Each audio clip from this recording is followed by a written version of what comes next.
Hi everyone, welcome to this week's Parenting in the Age of AI.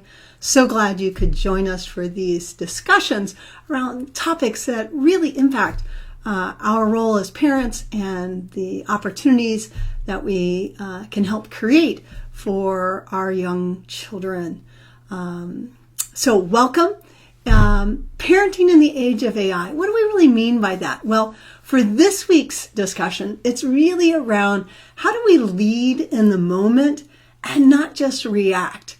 And what do I mean by that? Well, the reality is convenience is winning right now for many young people, as well as for us as adults. And thinking is quietly losing ground. It's not because AI is bad. It's because we haven't yet defined when and how to use it. And that's really a big part of what Discovering AI is all about. So I do want to again welcome you to our Parenting in the Age of AI discussion. We hold these every Wednesday at noon Pacific time. And we're so glad you could join us for 10-15 minutes as we talk through some of these topics and issues that are related to our weekly newsletter and our weekly MindSpark activity that we put out. So when we think about this week's topic is really all about how do we know when and where and why AI can and should be used, and what is that critical question that parents maybe need to ask first and foremost before you simply download another AI app. And so when we think about that, it's really important and powerful to understand that AI is here to help, and it's not going away. This is definitely a tool that is going to further opportunities for mankind, humankind exploration and science discovery. The key thing is to think about how do we ensure it doesn't replace our thinking as humans, but instead serves as a tool to support it. And so when we think about our own children and their growing, developing minds at a very young age, and what it means to actually learn how to do things first and foremost, it's important that we kind of ask this question of if your child is using AI, and most likely they've at least tried it and probably are, the question is to understand and to talk with your children about when is it appropriate to use it or not. Now, I like to reflect back as I think about this and just kind of bring it to an analogy. When I first graduated college, I had the chance to work for Procter & Gamble, a tremendous opportunity, a Fortune 500 company with great management development training. They own Crest and Secret and Sure and Tide and Bounce, and a whole bunch of household names that you're all very familiar with. But when I joined them, it was a promotion from within only company. And the foundation behind that was that everyone knew how to do the person's job that reported to them, or at least they'd been exposed to it. And so it really created this level of understanding that allowed for breakthrough thinking and ideation and creation of new markets and new opportunities, because everybody had risen through the ranks and had been exposed to so many different parts of the company. So when we think about AI and we think about AI apps, and there's a multitude of the AI apps that are out there. There are AI apps out there to register your children's sleeping patterns. There's apps out there to register your nutritional intake. There's apps out there to work on when your child wakes up. There's apps out there to help your child learn how to write, how to do math. There's so many different apps out there that the real question we have to ask is, when we're trying to level set in the age of AI, is the reality is that we're raising our children in the age of AI, and we as parents don't have any background specifically in AI, but we do have a lot of other experiences, just like the experience I had at Procter & Gamble, that help us think about and know that they need to learn what they need to know in order to learn how to best think with AI and problem solve with AI. And that it's important that our children learn not to skip thinking simply because AI can provide easy and fast answers. In fact, it's that experience of having gone through the learning process and the struggling and the, quote unquote failing, but there's really no failing. It's all about just learning, how to write sentences properly, how to think about poetic structure, how to think about how to break through and break down a mathematical problem in a way just like playing games that allows you to get to the end goal that you want.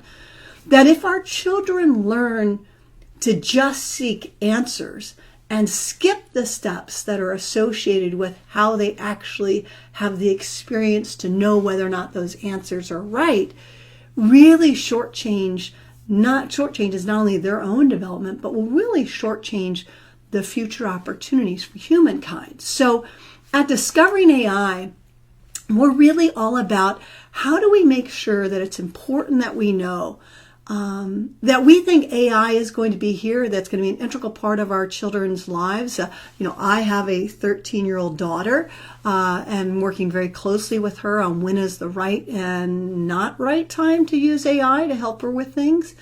But the reality is what we are all about at Discovering AI is helping parents and teachers and students understand when and how to use AI intentionally. And the reality is most families are actually making AI decisions just simply in the moment. Could be late at night and you're struggling helping your child finish their math program, and maybe you don't remember that algebra 2 or that trigonometry work, and do you reach for that solution and get the answers? Or what is your family's philosophy of the approach that you might take? Do you work through the program or the problem several times first? Do you then maybe seek AI assistance, but only to get the guidance, not for the exact problem, so that then you can actually leverage what you've learned and apply it in that new way? Is it learning to move beyond just simply the grades, which is a big challenge for schools today? Because with AI, it comes so easy to turn in perfect papers. But where's the real learning and understanding? So when we think about that, we talk about it from the standpoint with our families around how to think about AI, not just in the moment, but in an intentional way up front. And so, when you think about it, do you just download the app? Do you try the tool? Do you figure it out as you go? Here's the small shift that today's conversation is really all about. And that is, there is a right time to use AI. And it is, and that decision about when is the right time to start using AI actually starts with a family conversation.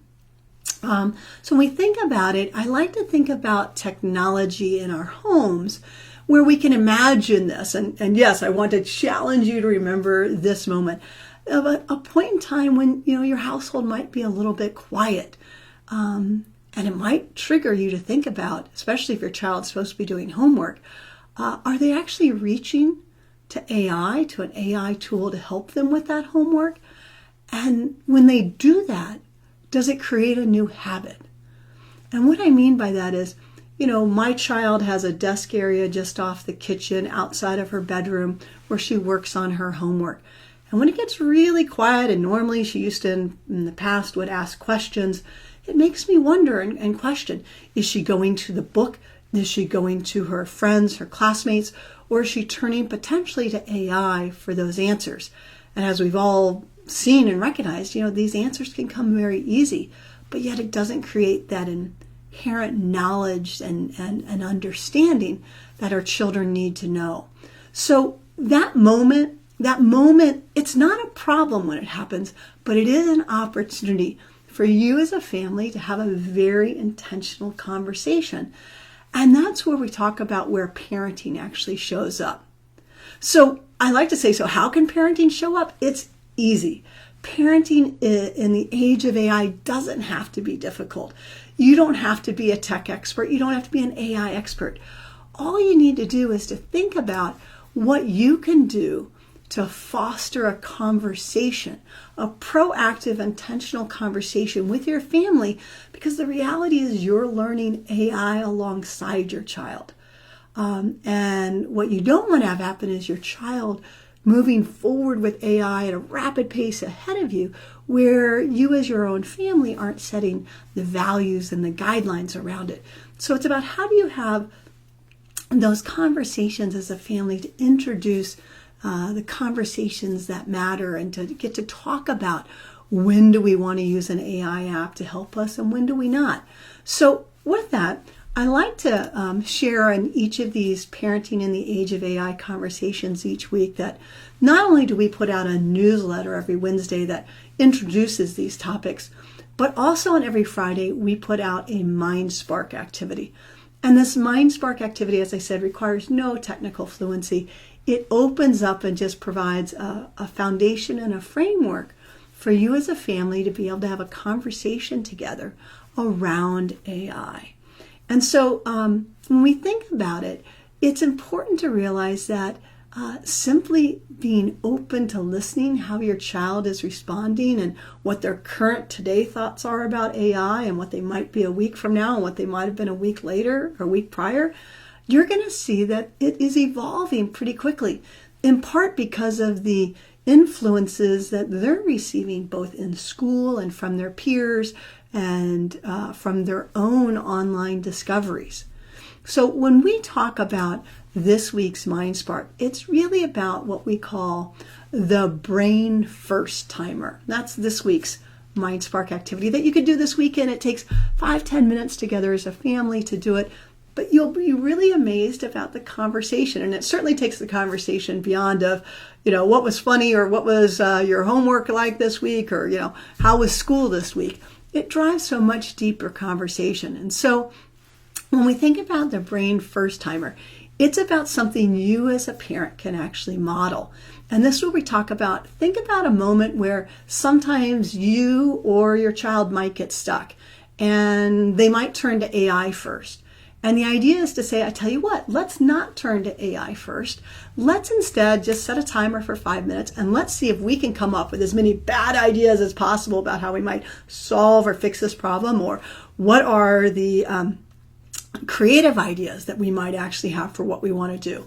And then try and figure those out together. And then only once we've actually put our brain to the test do we then ask AI the question. And then we compare the answers. And we look at where did AI maybe enhance our thinking? Where was it completely off base? But it creates that moment where the first response isn't to jump to the phone and ask ChatGPT or ask, your smart devices in this home by saying, okay, Siri, or hey, Google, which mine will probably answer now. Rather than doing that, trying to use your own mind first to come up with those answers and then using AI as a tool. So let me give you a real world example about how we've done this just this past weekend. As I said, my daughter's 13. We love to do Friday night movie nights and gather around and enjoy just some really kind of fun sci-fi type environment movies. We definitely have enjoyed Lord of the Rings. We've enjoyed Stranger Things. We've enjoyed The Avengers. But there's something interesting that comes into play, in particular with The Avengers and with Stranger Things. And that was, we actually asked AI, what is another show that is streaming that we could watch, given that we really like The Avengers and we really loved Stranger Things? And what was interesting is it came back with a show recommendation called Dark. And Dark is actually a German-produced 3-series program. It is actually on Netflix. It's dubbed in English and has some English subtitles. But clearly we would not have been aware of this if we hadn't asked AI and had it get to know unique things about us. So in this case, we made the decision that we were okay using AI with what we wanted to share about ourselves to see if it could come up with a unique recommendation of another series we might enjoy, kind of binge watching on a Friday night. And what was interesting, though, is when we started to watch Dark, a theme came through that we have heard about in the Avengers and in Stranger Things, and that is the Einstein-Rosen bridge philosophy or theory. And my daughter said literally in the middle, "I can't believe it, yet another show is using the Einstein-Rosen bridge." And I'll admit, it's been a while since I have kind of put my head in that mindset and thought about it. It could have been really easy for me to right then just grab my phone and open up ChatGPT or Google Gemini or Claude and said, "Tell me everything I need to know about the Einstein-Rosen bridge." But instead, we actually hit pause on the show Dark. And I said, "So Maddie, tell me a little bit more about the Einstein-Rosen bridge. What do you know about it?" So I took the opportunity to be very intentional. And rather than simply just seek an answer that was going to give me the knowledge to be able to carry on a conversation with her, I instead decided I wanted her to first show me her thinking and her knowledge of it. And she went on and on and on about how it's, hasn't yet been proven. We don't have the ability to prove it yet, but who knows with the technology with AI, maybe we will. But talks about, the ability to have the upside, the downside, the continuation of time and space and the interaction between the two. And could it be real? And she just went on and on and on with the excitement of talking about the knowledge she had around the Einstein-Rosen bridge. And then, after she finished telling me all about this, I said, "All right, now let's use AI and see, does it come up with the same thing or anything different?" So we then sought to use it as a tool and then ask the question, so why do all these shows like to bring this piece into the fabric of their creative presentation?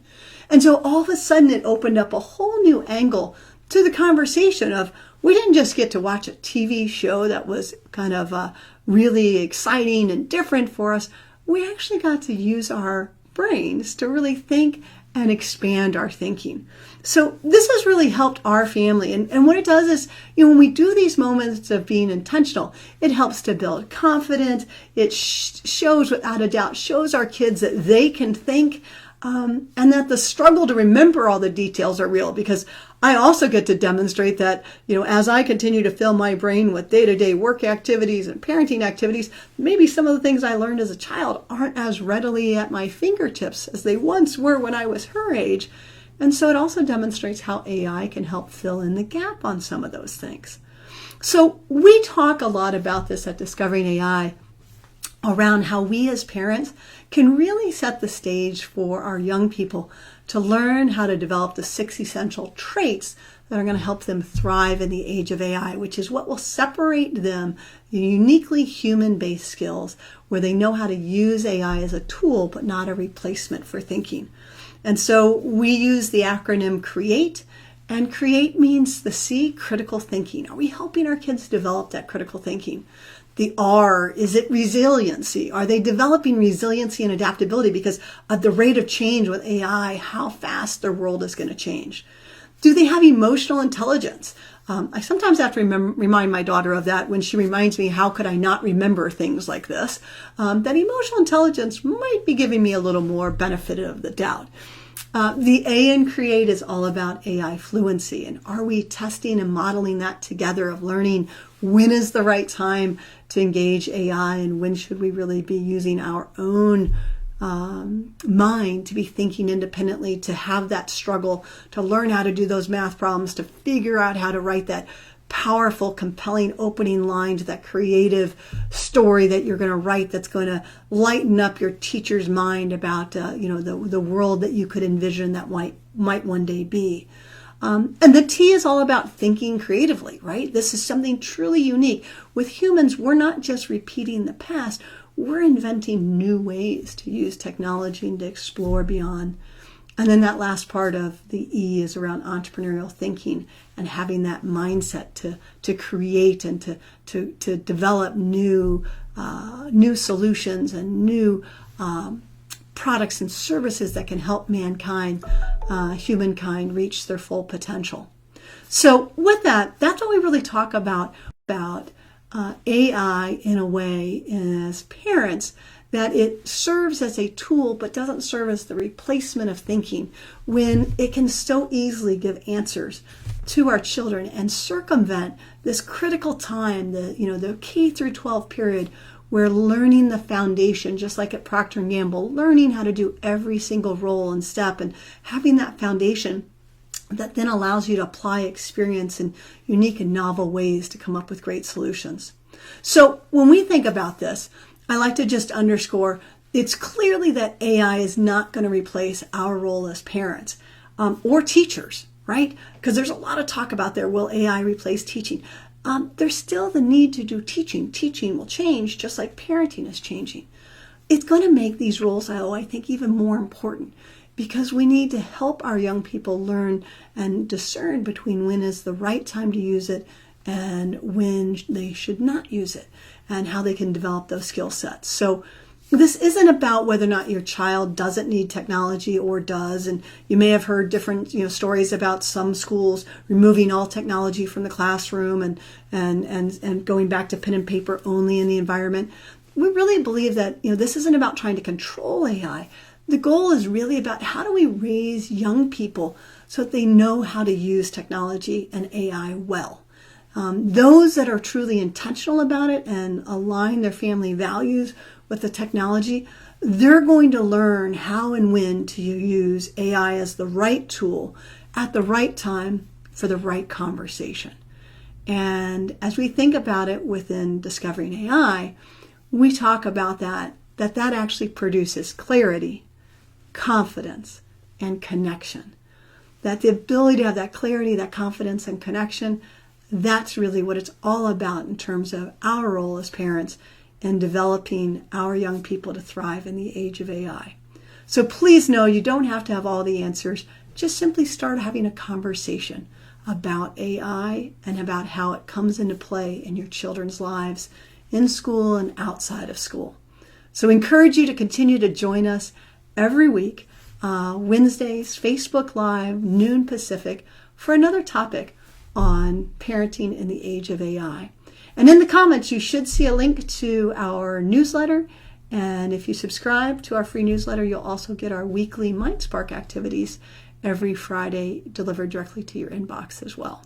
So thank you so much again for joining us today for Discovering AI's Parenting in the Age of AI. And we wish you a great rest of the week. Bye-bye.